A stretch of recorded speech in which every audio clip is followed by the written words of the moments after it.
Hey, I'm Sam the Oil Man. I'm back from my break. I've moved into my new house. Here's my new view. Pretty nice. But, Maguss. Some important Maguss information. I'm on the Maguss Facebook page right now. So if you want, you can go here. And the news is about how the game is going to monetize. As in, is it going to be free to pay, pay to win? In case you're not familiar with gaming terms, F2P is free to play and P2W is pay to win. So let's just have a look at what Maguss have said. They've said, hello guys, first of all we want to thank you for the support. You have been incredible, making suggestions, reporting bugs, motivating us. And I want to say thank you right back to the developers, because it's a fantastic game that you're giving us and we're really enjoying it. Now, we want you to be part of this very important conversation, monetization. So, all of you, feel free to comment in this video, and believe me, the developers will see these comments, so go ahead and comment.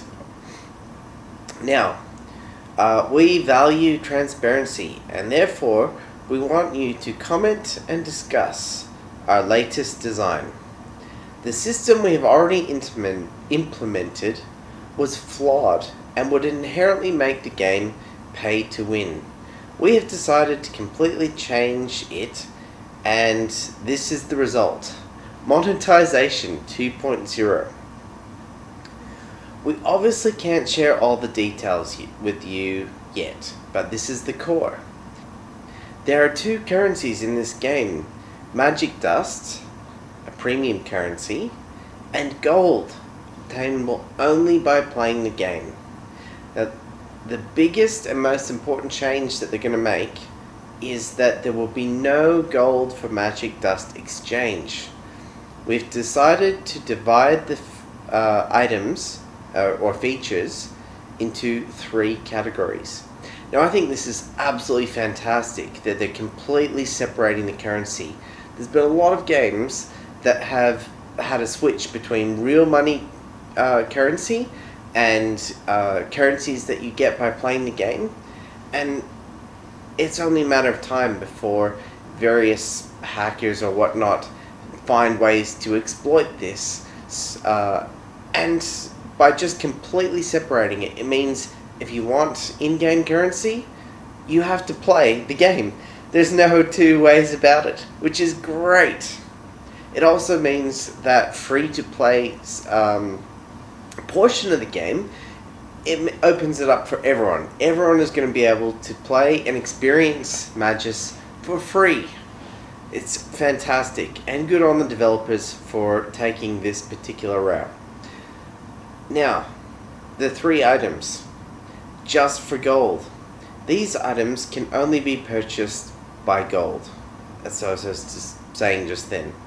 They affect the gameplay most significantly, therefore the only way to obtain them is purchase for gold, and that's equipment and spells. Great idea. You want to get better spells, you want to get better equipment, you have to play the game. Next is just for magic dust. These items can only be purchased for magic dust, and that's the premium currency.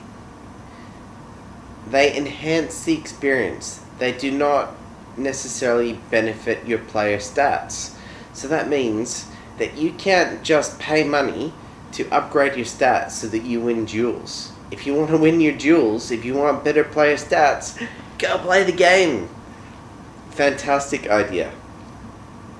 Alright, next. So nevertheless, this group features items which make progress a bit faster, but they don't compromise the experience for people who don't pay. So it's things like cosmetics, armor illusions, alternative spell effects, account upgrades like additional inventory slots, username changes. A great idea to also pack monster packs. Adding more monsters into rotation. That is a great idea. You can still play the game absolutely fine with the monsters, the free-to-play monsters. But if you want some additional monsters, I don't know what the additional monsters might do or if there's any benefits to having them. But if you want some additional ones, pay for a monster pack. Ingredient packs are a set amount of a specific tier of ingredients. That makes sense. Lower tier items probably cheaper, higher tier items probably more expensive.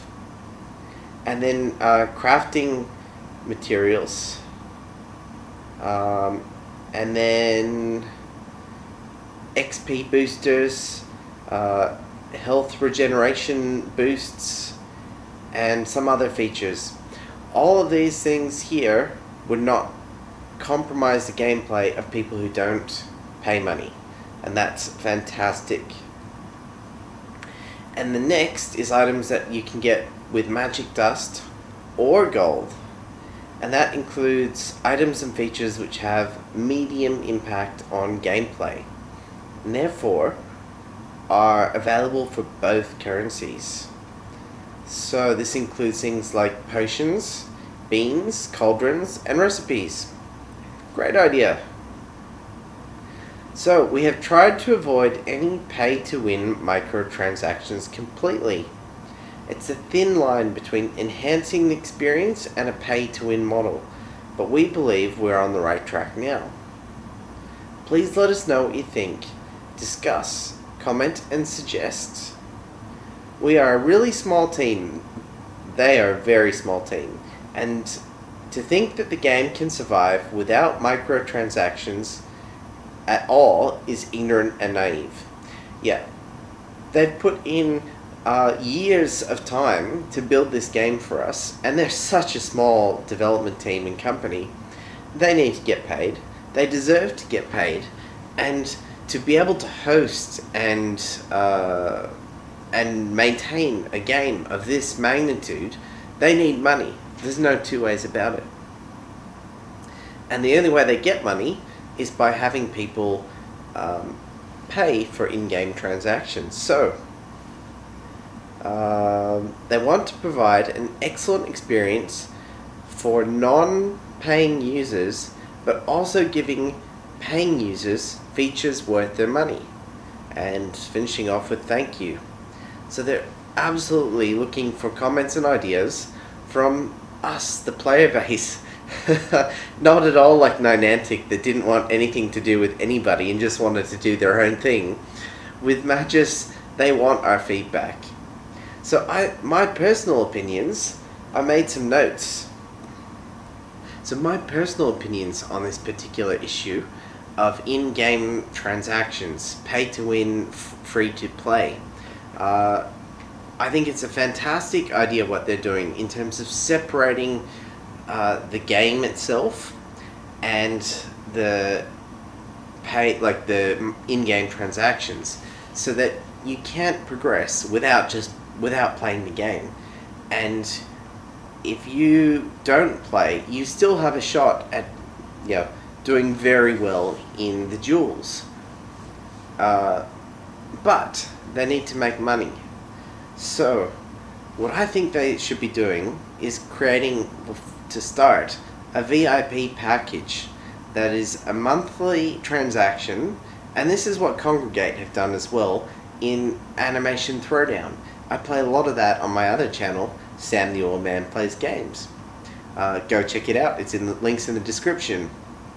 But, so a monthly fee may be somewhere in the order of $5 to $10, and that might get you things like you get to pick one of 3 unique items every month, aesthetic items, and items that don't impact the gameplay directly, but something unique that only paying players of the VIP package can get. And then it might also include some magic dust, some brewing items, some beans, some keys, a little bit of everything. What else?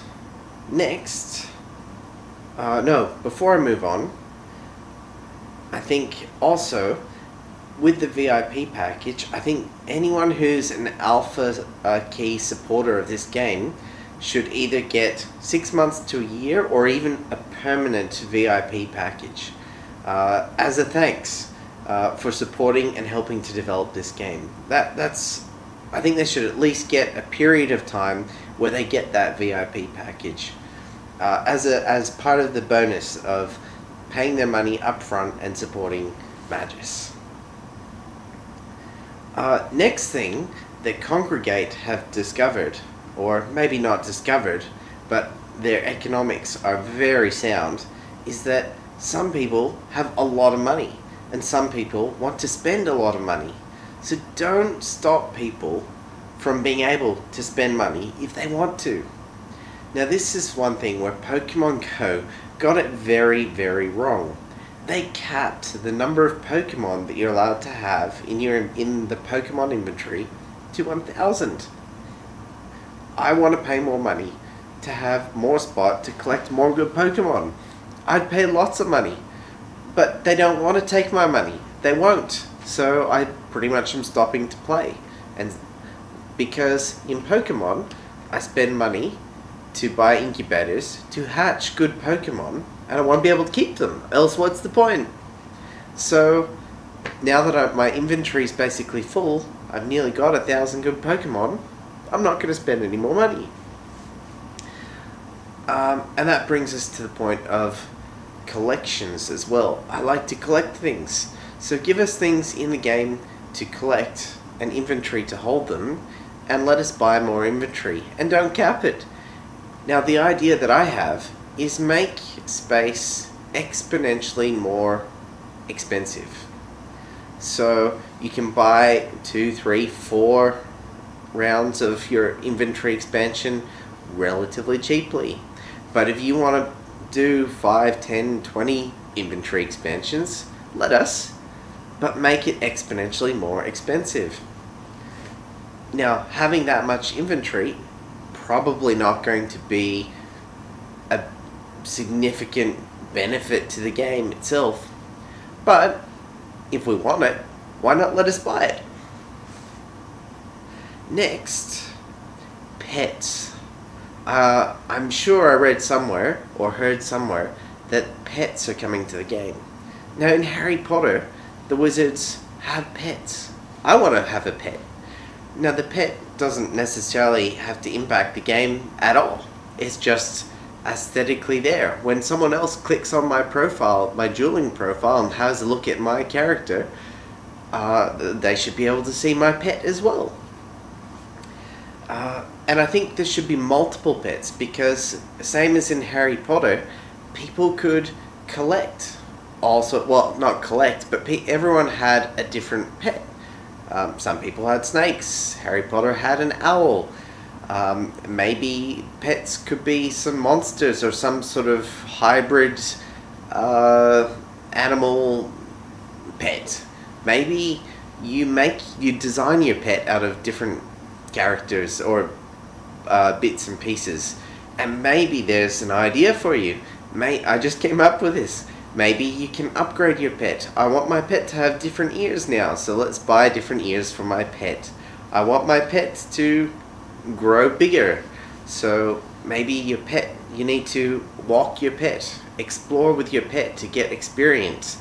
And as your pet explores, maybe it every time you defeat a monster, it gets a little snack and grows a little bit bigger, something like that. And then for the pets, since they're not actually going to impact dueling at all, or maybe they are, but if they don't, make them completely pay to win, or because it's just aesthetics. And then I want to have more pets. Let me have 2 pets, but let me pay exponentially more for each additional pet. So maybe there's 20 pets in the game. Maybe I'd have to drop $1,000 to get all 20 pets. But maybe $100 will get me 3. That'd be great.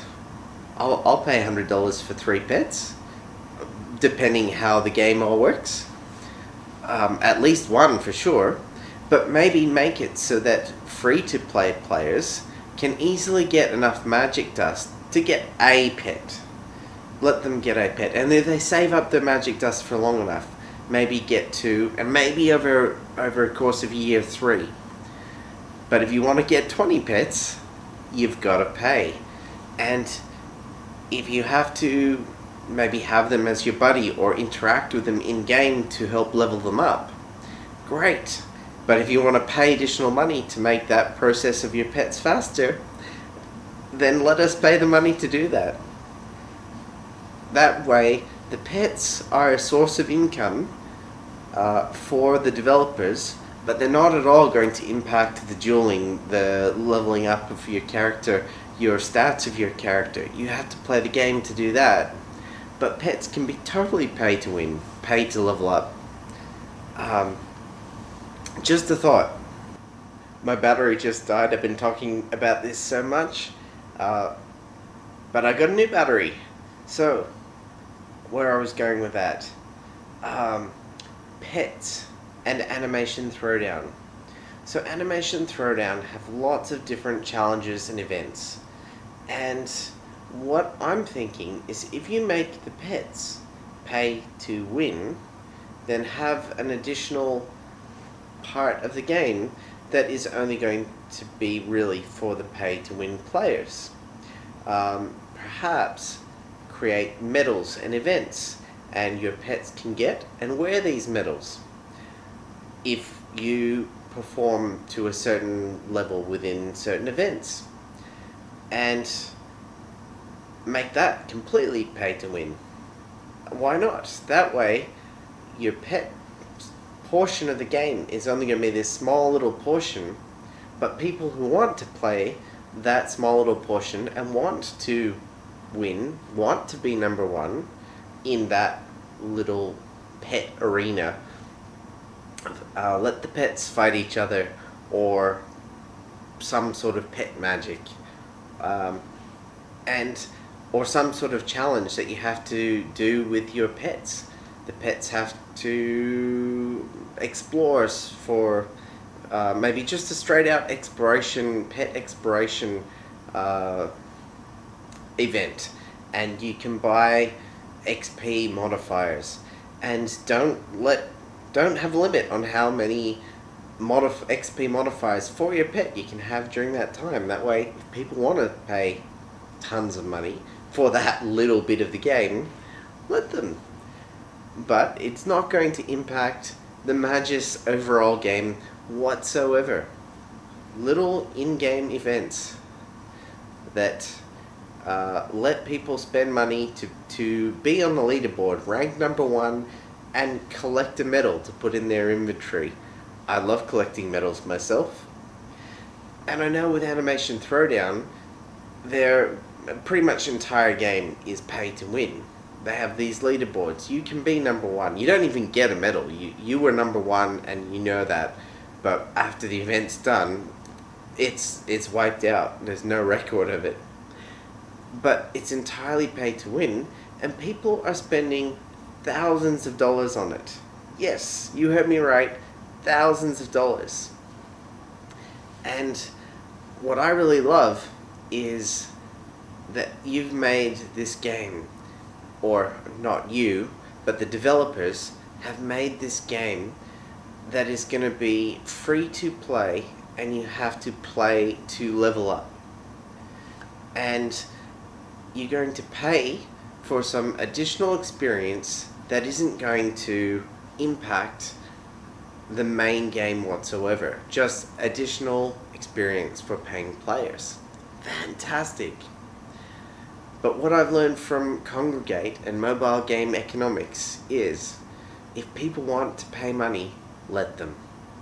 And create events that paying money will earn you a medal, and only so many people will earn this medal, or various levels and ranks, and let people pay, and have it completely separate to the main game that you've designed.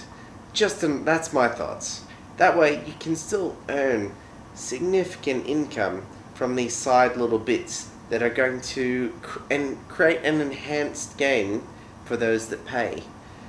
But the general Maguss game that you've envisaged will still be intact and free to play for everyone to experience and enjoy for free. That's my thoughts. I'm SamTheOilMan, and next week will be an exciting week for Maguss. My plan going forward is to make Maguss videos. I'm going to do the daily Maguss quest and make a video of it for the next 7 days. So over the next 7 days, every day, you'll see what it takes to do the daily quests. Now, I want to show you my new office, and also I want to test, because my old office was a fishbowl. Literally, it was lots of glass everywhere, and whenever I recorded in there, it sounded so bad just from the echo.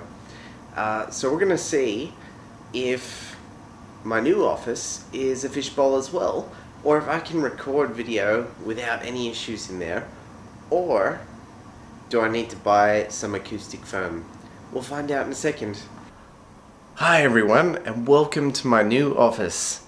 And this is also a test to see how the audio goes, so if it's horrible, I'll work up a way to fix it. Oh, and here's the Millennium Falcon. It's all finished. How cool is that? Wow. Look at this. And I moved the London Bridge across as well. So there's my Lego, but not really enough room to put any more in here, so I probably won't have any more Lego / lip-in adventures. Not a lot of storage in my new apartment. On the other side, we have my YouTube editing kit. We have here my screen. I've got the Surface Pro 4. I've got a Samsung, I think it's a 32, 28, 29, 30, somewhere between 28 and 30 inch computer monitor.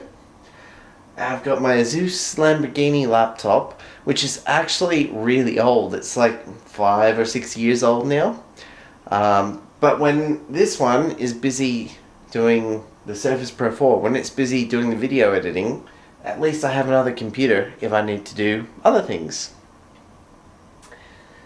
And my weights set back here. Gotta stay fit and healthy. So what do you reckon? How does it sound? I reckon it's a little bit echoey, but the background, Millennium Falcon, London Bridge, not bad I reckon, not bad. Hopefully I can get the sound to sound okay. Bit of work to do.